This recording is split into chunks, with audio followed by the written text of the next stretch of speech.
ایمان کی پاداش میں ماں کی گود سے بچے اٹھا کر جلتے ہوئے آگ کے الاؤ میں ڈال دیا جاتا تھا، لیکن ان کی زبان پہ شکوہ رنج و الم نہیں ہوتا تھا، ہائے وائے کی آوازیں نہیں نکلتی تھی، گالوں کو نوچنا، بالوں کو کھولنا، چاک گریبانی کرنا یہ اہل سنت والجماعت کا شیوا نہیں ہے۔ ہمارے یہاں ہم پر کوئی آزمائشیں آتی ہے تو ہم کیا کہتے ہیں؟ قالوا انا للہ و انا الیہ راجعون۔ سبحان اللہ، سبحان اللہ۔ یہ آیت سب کو یاد ہوگی، کیونکہ ہمارے ہاں جو کوئی انتقال کرتے ہیں تو یہ آیت پڑھنے پر اللہ انہیں صبر دیتا ہے، تحمل عطا فرماتا ہے، اور اللہ تبارک و تعالیٰ کی جانب سے اطمینان ہو جاتا ہے۔ اس لیے جو آزمائشیں آتے ہیں ہم اللہ سے پوچھیں مولا تو آزماتا کیوں ہے؟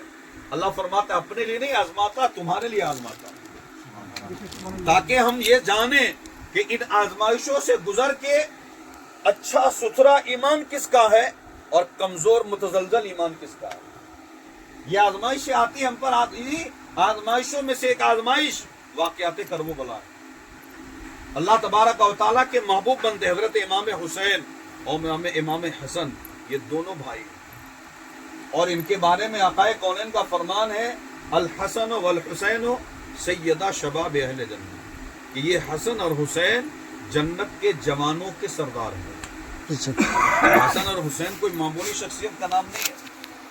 بہت سارے لوگ کہتے ہیں کہ اگر ان پر جو واقعات کرب و بلا میں واقعات رونما ہوا آج کے سائنس اور ٹیکنالوجی کے دور میں، سوشل میڈیا اور پرنٹ میڈیا، الیکٹرانک میڈیا اپنے شباب پر ہے، اس زمانے میں کچھ لوگوں کا یہ اعتراض ہے کہ یہ جو کرب و بلا میں جنگ ہوئی تھی اصل میں یہ دو شہزادوں کی جنگ ہے۔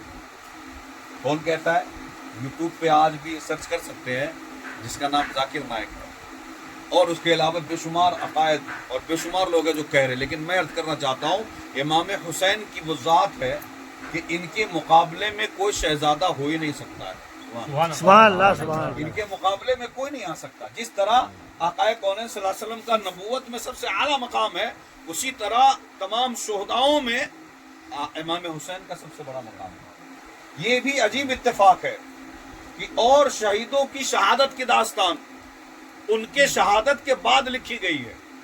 شہدائے بدر ہے، شہدائے احد ہے، شہدائے جو ہے حنین ہے، خندق ہے، تبوک ہے، یمامہ ہے، بے شمار جنگیں ہوئی ہیں، لیکن ان تمام جنگوں کی داستان جب تک کوئی خطیب اس پہ خطابت نہ کرے، جب تک کوئی ادیب اس پہ شعر پیش نہ کرے، جب تک کوئی لیکچرر اس پہ کلام نہ کرے، جب تک کوئی شاعر اس پہ شعر نہ لکھے، کسی کو پتہ بھی نہ چلے کہ کیسے شہید ہوئے، کہاں شہید ہوئے۔ تو یہ شہید جو ہوئے ہیں اور امام حسین کے علاوہ ان شہیدوں کی شہادت کی داستان جب تک کوئی لکھے نہیں، کوئی نہیں جانے، لیکن امام حسین کی جو شہادت ہے نہ کسی خطیب کے خطابت کی محتاج ہے، نہ کسی ادیب کے شاعر کی محتاج ہے، نہ کسی لیکچرر کے کلام کی محتاج ہے، نہ کسی متکلم کے کلام کی محتاج ہے، بلکہ محمد عربی صلی اللہ علیہ وسلم نے جو فرما دیا ہے اتنا ہی کافی ہے۔ ماشاءاللہ۔ اور یہ بھی اتفاق ہے کہ اور شہید ہونے کے بعد سمجھتے ہیں لوگ کہ یہ شہید ہوئے، لیکن یہ شہادت ایسی شہادت ہے کہ امام حسین کی شہادت سے 50 سال پہلے آقا کریم نے پہلے بتا دیا کہ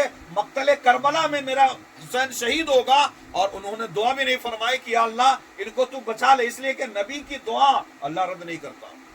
حضور اگر دعا کرتے فاطمہ رضی اللہ تعالیٰ عنہ کون؟ ملکہ فردوس بری، نور چشم رحمت للعالمین، ہمارے آقا کے جگر کا ٹکڑا، عفت کا گنج گراں، عصمت کا در نہاں، سیدۃ النساء العالمین، حضرت فاطمہ دعا کرتی ٹل جاتی معاملات۔ لیکن حضرت علی کون؟ علی حسن و حسین کا بابا، فاطمہ کے سر کا تاج، سخاوت کے سمندر، شجاعت کے غضنفر، امزاد مصطفیٰ، دمساد مصطفیٰ، تاجدار حل عطا، مراد کل کفا، باب مدینۃ العلم، امت کا استاد، امت کے نبی کا داماد، جس کے بارے میں حضور نے خود فرمایا انا مدینۃ العلم وعلی بابھا، انا دار الحکمہ وعلی بابھا، میں علم کا شہر ہوں اور علی اس کے دروازے ہیں، میں حکمت کا گھر ہوں اور علی اس کے دروازے ہیں۔ سبحان اللہ، سبحان اللہ۔ حضرت علی دعا کرتے ٹال جاتا معاملہ، لیکن یہ دعا کرنے کا مقام نہیں تھا، بلکہ یہ اللہ کی آزمائش میں سے ایک آزمائش ہے، تو جن کا جتنا بڑا مقام ہوتا ہے اتنی بڑی ان پہ آزمائشیں آتی ہیں۔ اتنی بڑی آزمائش ہم پہ آ جاتی تو شاید ہم اس کو شیئر نہ کر پاتے، اس کو مکمل طور سے کر نہیں پاتے، ادا نہیں کر پاتے، اس لیے کہ نگاہوں کے سامنے 18 سال کا بیٹا جوان ہو جائے، شہید ہو جائے، یہ ہر کسی کے برداشت کی بات نہیں ہے۔ 6 ماہ کا علی اصغر شہید ہو جائے، برداشت کی بات نہیں ہے، پانی بند کیے گئے ہیں۔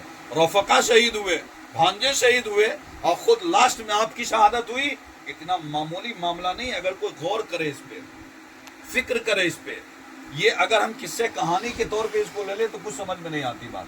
اگر ہم اس کو سیریسلی طور پہ دیکھیں, اس پر غور کرے, تفکر کرے, فکر کرے, تو شاید ہم کو معلوم ہوگا کہ اللہ جب اس پہ جس پہ آزمائشیں ڈال